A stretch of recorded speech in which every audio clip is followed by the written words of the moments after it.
Okay, सो हम लोग यहाँ क्या देख रहे हैं, सी हियर दिस पॉइंट्स, उस पॉइंट्स को कोरिलेट करेंगे।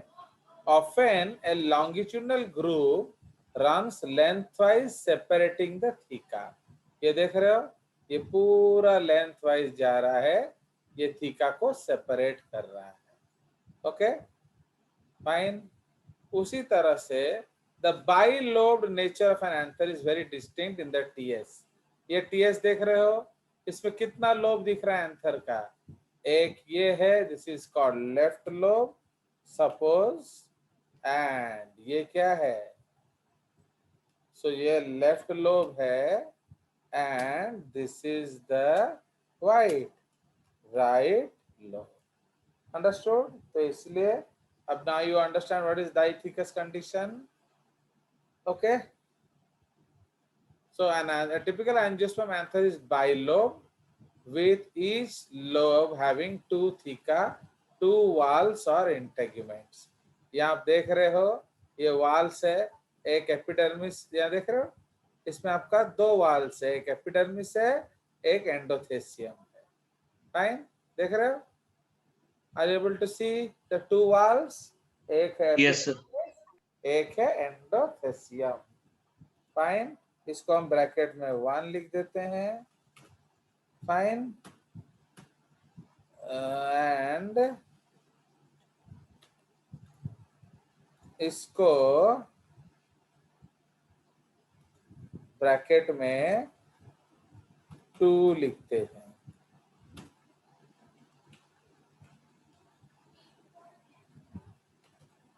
फाइन, सो इसलिए पहला लेयर है एपिडर्मिस, दूसरा लेयर है एंडोथेसियम।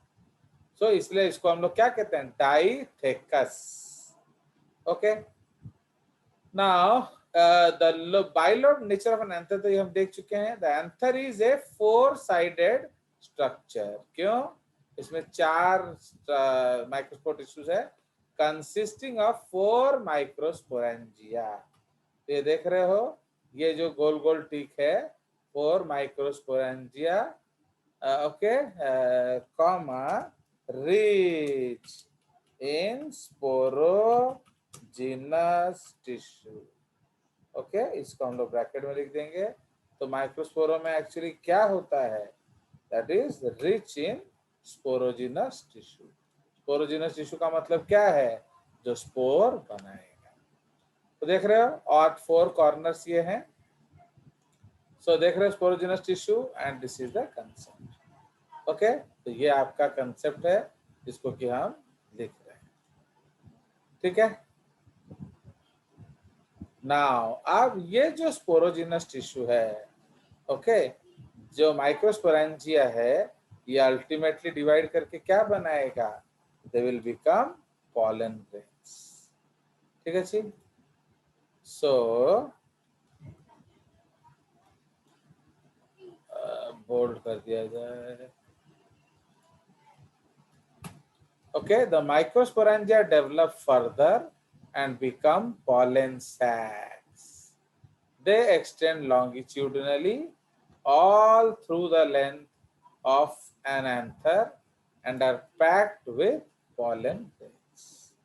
Okay, तो इसलिए माइक्रोस्पोरेंजिया के अंदर क्या होगा, असंख्य pollen grains होंगे। ठीक है, नाउ अब हम लोग डिस्कस करेंगे स्ट्रक्चर ऑफ माइक्रोस्पोरेंजिया। ठीक है,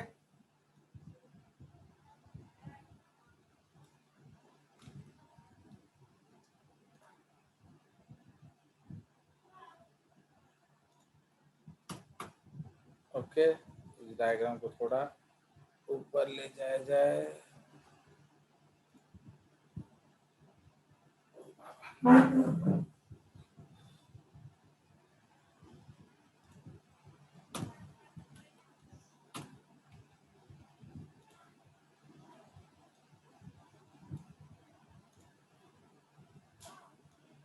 तो अब हम लोग डिस्कस करेंगे स्ट्रक्चर ऑफ माइक्रोस्पोरेंजियम। तो अब ये हम लोग हर समय टीएस में डिस्कस करेंगे। Okay, in transverse section a typical microsporangium appears near circular in outline. Okay, it is generally surrounded by 4 layers. आप लोग को हम ऑलरेडी दिखा चुके हैं कौन कौन सा 4 लेयर्स है। ओके, एपिडर्मिस, उसके बाद एंडोथेसियम, उसके बाद middle layers and lastly tapetum. तो यहाँ ध्यान दीजिए, एपिडर्मिस, यहाँ ऊपर चले जाओ, फाइन। तो देख रहे हो, एपिडर्मिस, फिर एंडोथेसियम, फिर जो बीच में मिडिल लेयर्स हैं ये वाला, ये मिडिल लेयर्स, एंड अल्टीमेटली क्या है, अल्टीमेटली है टैपेटम। इधर भी आप देख सकते हो एपिडर्म, ये भी ऊपर आ जाएगा ना, नो,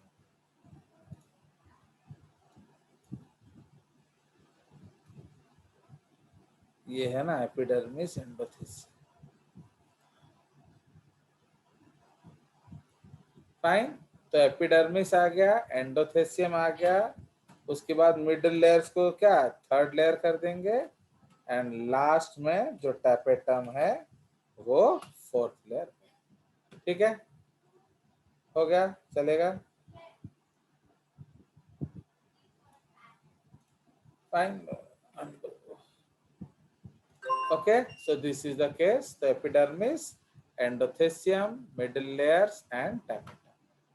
Okay, चलिए उसके बाद आगे पढ़ते हैं। Okay,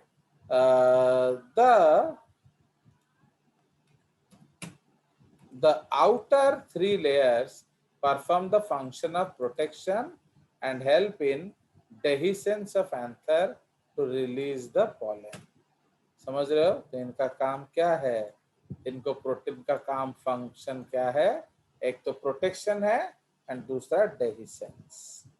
the inner most wall is the tapetum.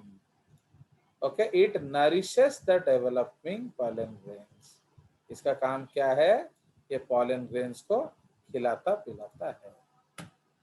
Now cells of the tapetum possesses dense cytoplasm and generally have more than one nucleus. ठीक है जी।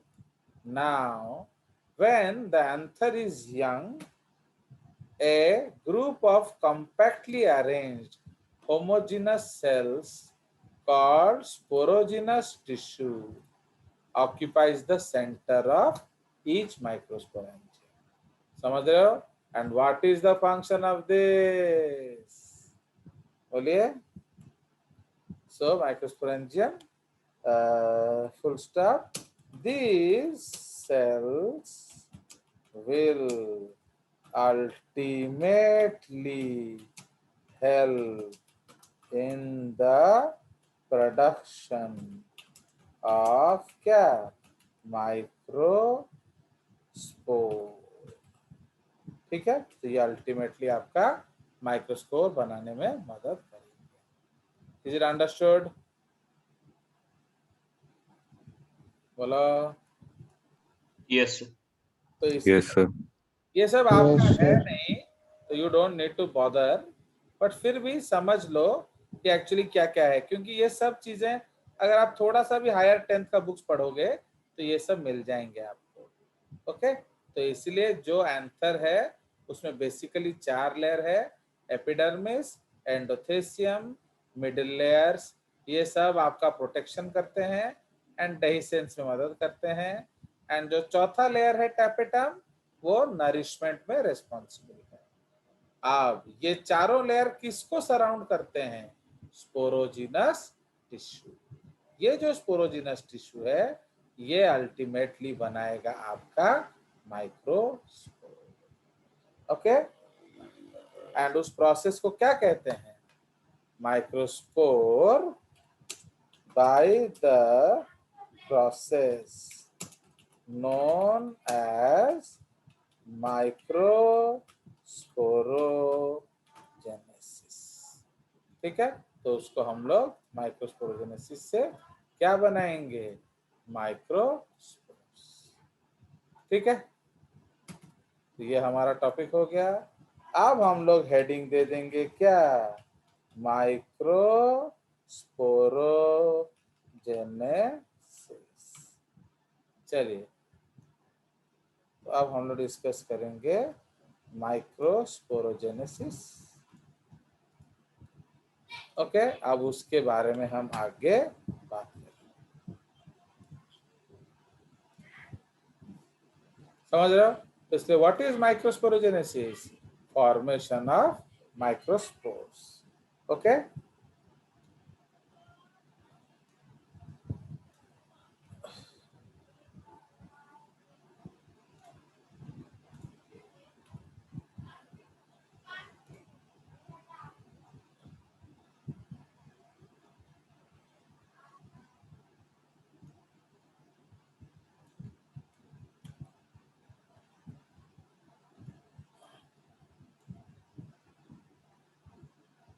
fine.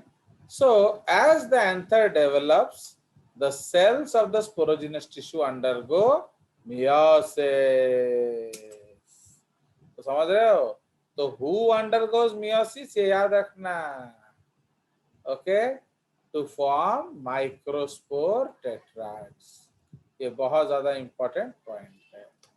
Okay, as each cell of the sporogenous is capable of giving rise to a microspore tetrad, each one is potential pollen or microspore mother cell.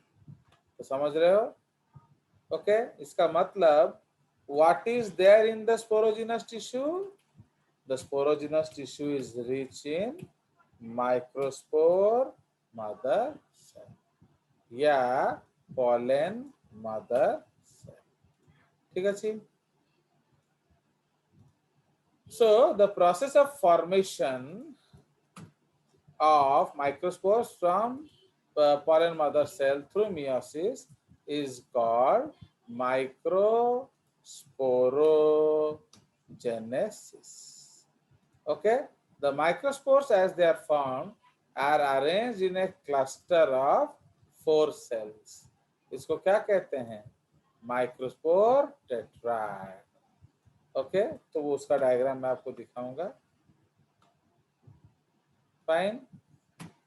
Now, as the anther mature and dehydrate, the microspore dissociate each other and develop into pollen grains. ठीक है? Inside each microsporangium, several thousands. Inside each microsporangium, several thousand microspore or pollen grains, okay, are formed. Okay, and thousands of microspores are formed that are released with the dehiscence of anther. Fine. तो ये आपको याद होना चाहिए। Okay, तो इसीलिए microsporogenesis. Fine. तो इसलिए what is there in the sporogenous tissue? Microspore mother cell. कौन सा डिवीजन करता है? तो इसलिए यहां हम लोग लिख देंगे the cells of the sporogenous tissue. Okay, ये क्या है? 2n to C undergo meiosis divisions to form microspore tetrads, each with N, C. समझ रहे हो? तो हर एक के पास N, C जेनेटिक कंपोजिशन है। As each cell of sporogenous is capable of giving rise to a microtetrad, each one is a potential microspore mother cell. तो इसको भी हम लोग क्या बोलेंगे? 2n to C। समझ रहे हो? इसलिए स्पोरोजिनस टिश्यू में माइक्रोस्पोर मदर सेल होता है, वो मियोसिस करता है एंड आपका माइक्रोस्पोर टेट्राड बनाता है। So this is called microspore tetrad. Okay, as the anther matures and dehydrate, the microspore dissociate from each other and develop into pollen grains. Inside each microsporangium, several thousands are present. ठीक है, तो ये आपको पता होना चाहिए। Clear? So this is the beautiful concept. तो इसीलिए ये जो माइक्रोस्पोरेंजियम आप देख रहे हो, So यहाँ 4 माइक्रोस्पोरेंजियम है and each is abundantly filled with what? With the gametes. Okay? So ये हमारा कंसेप्ट है, इसी को हम लोग एक छोटा सा डायग्राम से रिप्रेजेंट करें. Okay, we'll try to put a diagram here. Next second.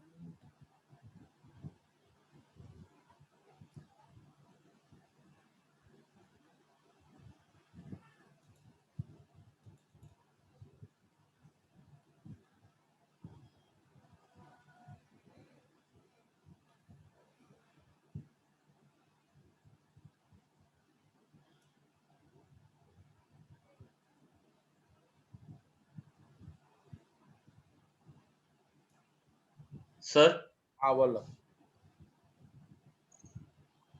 बोलो. sir, what is dehiscence of anther? Dehiscence है ना, फटना. एंथर डेहिसेंस नहीं करेगा तो how the pollen will be released. समझ रहे हो? तो इसलिए उसको फटना पड़ता है, तो that is called dehiscence. Okay, इसको थोड़ा अरेंज करें. Yes. इस डायग्राम को ऊपर ले लेते हैं, इसको नीचे ले आते हैं.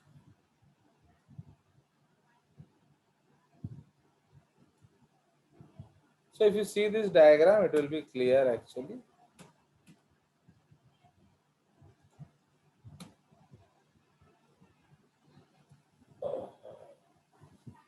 ये है, देख रहे हो? इसको क्या किया जाए?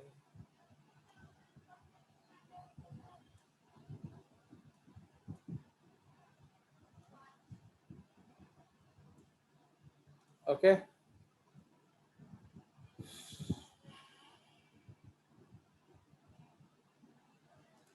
ये पॉइंट को अगले साइड ले जाएंगे और क्या. Fine. So now you are seeing this drawing. तो ये आपका एंथर है. ओके, ये आपका माइक्रोस्पोरोसाइट है. जो स्पोरोजिनस सेल है उसके अंदर का एक cell, that is called microsporocyte, या इसको हम लोग माइक्रोस्पोर मदर सेल या पॉलन मदर सेल भी बोल सकते हैं. तो अगर आप चाहो इसे एमएमसी बोलो या पीएमसी बोलो. ठीक है जी. फिर मियोसिस करेगा एंड ये 4 माइक्रोस्पोर्स देता है. तो 4 microspores will ultimately form pollen. तो ये कैसे बनेगा वो हम डिस्कस करेंगे. ठीक है जी. तो दिस इज द जो आपका ये जो माइक्रोस्पोर है ये क्या है? This is and product of meiosis. Okay, this is and product of meiosis.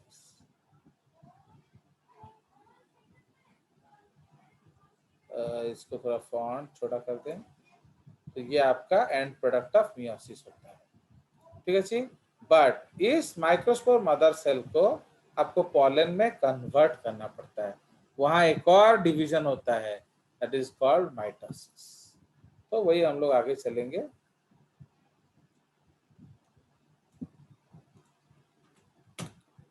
Okay, तो ये हमारा जो छूट गया था.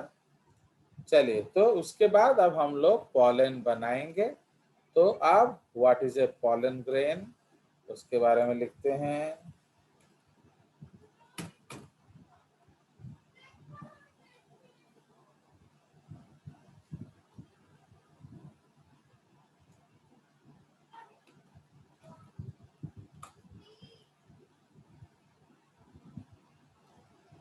बिकॉज जब कल आप लोग केवीपीआई दोगे ये सारा कुछ आएगा. ओके, केवीपीआई में आपको 10th का सारा आना चाहिए. They want you to do higher 10th. जो 10th जेसीआरटी में है उसको वो पढ़ाना चाहते हैं. समझ रहे हो? Not what is there in your books. ठीक है जी. तो अब हम लोग डिस्कस करेंगे पॉलन ग्रेन के बारे में. Fine. So we'll be discussing about the pollen grain. Now the pollen grain represents the male gametophyte. ये बहुत इंपॉर्टेंट स्टेटमेंट है. इसका मतलब pollen grain is not the male gamete. वो मेल गैमीट को पकड़ा हुआ है. Okay, so that is the concept. Okay.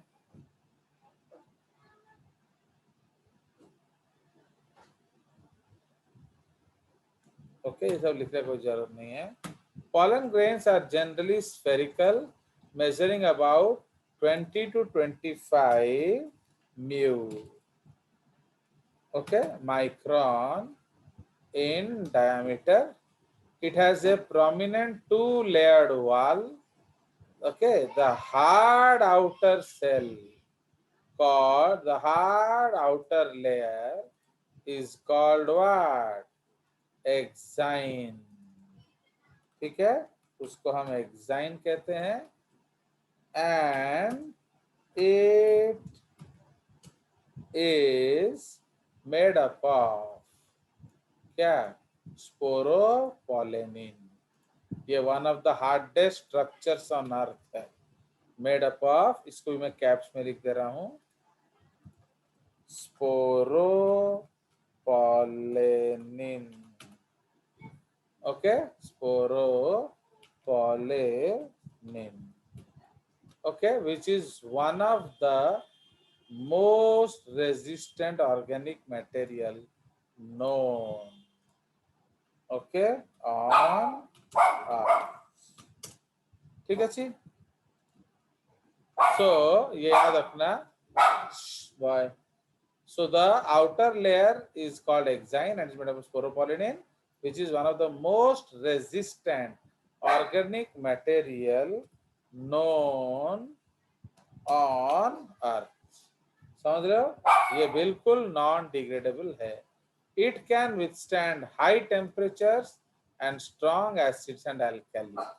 No enzyme that degrades sporopollenin is so far known. Okay, तो ये आपको याद होना चाहिए. So this is a very beautiful account of sporopollenin. ठीक है जी. Now pollen grain का जो अब इतना हार्ड है, तो how the pollen tube is coming out? तो pollen grain exine has prominent aperture called germ pores where sporopollenin is absent. समझ रहे हो? तो इसलिए वहां sporopollenin नहीं है.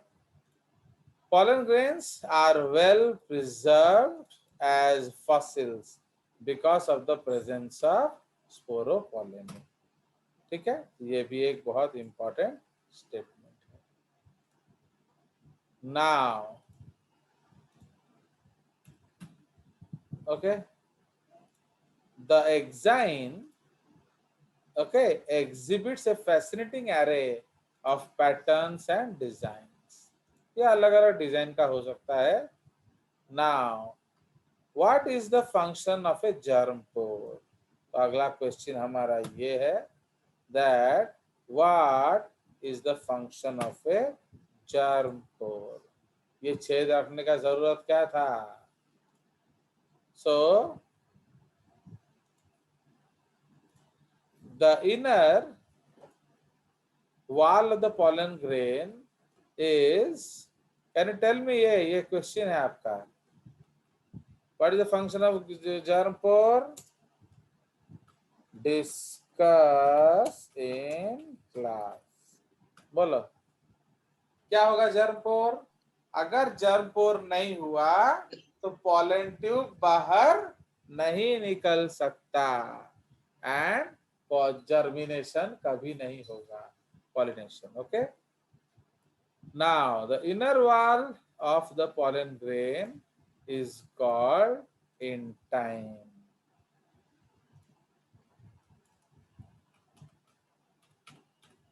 It is thin and continuous layer made up of cellulose and pectin. ठीक है. The cytoplasm of the pollen grain is surrounded by a plasma membrane. When the pollen grain is mature, it contains 2 cells. It contains 2 cells. The number A, vegetative cell, and number B क्या, generative cell.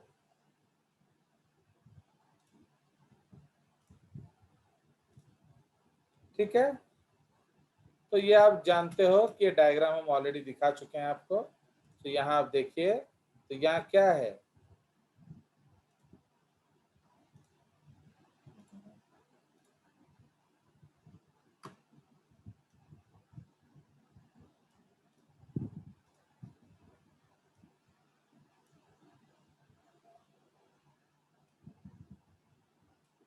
C are you seeing here और not?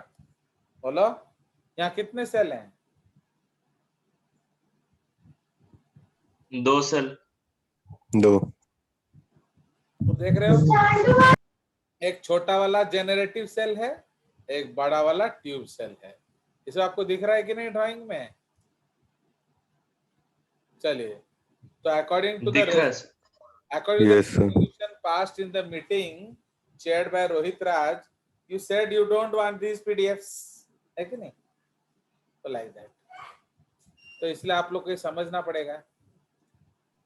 तो समझ में आया? Sir Rohit ने जिस meeting को chair किया था उसके बारे में भूल जाके अभी करते हैं ना, भेज दीजिए सर पीडीएफ। ना।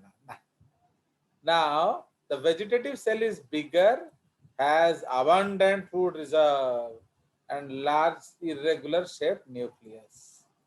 Okay, the generative cell is small and floats in the cytoplasm of the vegetative cell. It is spindle shaped with dense cytoplasm and a nucleus. In over 60% of angiosperms, क्या होता है, pollen grains are shed at 2 cell stage. ये याद रखेंगे। Generally 2 cell stage में ही होता है। In remaining क्या होगा, the generative cell divides mitotically to give rise to 2 male gametes and इसलिए वो 3 cell stage में चलते हैं। Understood? तो समझ में आया? तो जनरली जो प्लांट्स हैं एंजियोस्पर्म्स, उसमें वेजिटेटिव सेल होता है एंड जेनरेटिव सेल होता है। But in case of some plants, आपका जो जेनरेटिव सेल है, इसको मैं कैपिटल में लिख देता हूं, जेनरेटिव सेल डिवाइड्स माइटोटिकली। तो जेनरेटिव सेल का प्लॉइडी क्या है, बोलो? N, C। ये सब आपको प्लॉइडी याद होना चाहिए, क्योंकि कोई भी किसी का भी प्लॉइडी क्वेश्चन पूछ लेंगे। तो इसीलिए यहां से याद आइए,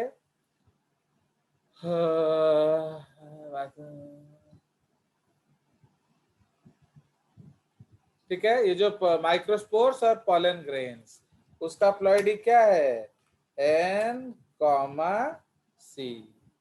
ठीक है, तो उसका भी प्लॉइडी, बिकॉज हमारा उसके पहले से ही हो गया ना, तो इधर आपका मियोसिस हो गया, तो इसीलिए ये 2N2C था।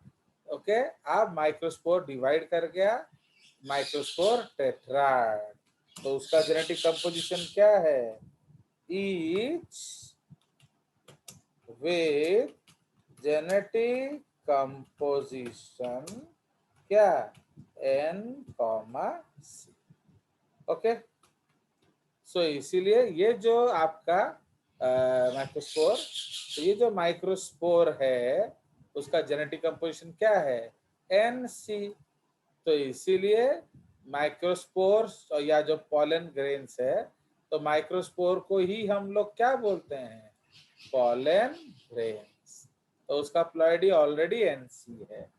ठीक है, तो जब वो डिवाइड करेगा तो वेजिटेटिव सेल का प्लॉइडी क्या होगा, N, C। जनरेटिव सेल का प्लॉइडी क्या होगा, N, C। एंड जब ये माइटोटिकली डिवाइड करेंगे to form 2 male gametes. उसका भी ploidy क्या होगा? Each with क्या? N, C. Genetic complement. समझ में आया?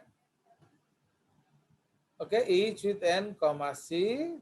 Genetic complement. Okay.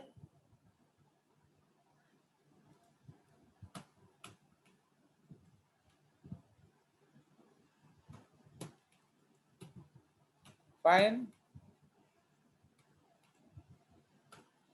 ओके, तो लाइक दैट। तो इसलिए 60% सेल्स में 2 सेल स्टेज में आगे जाता है।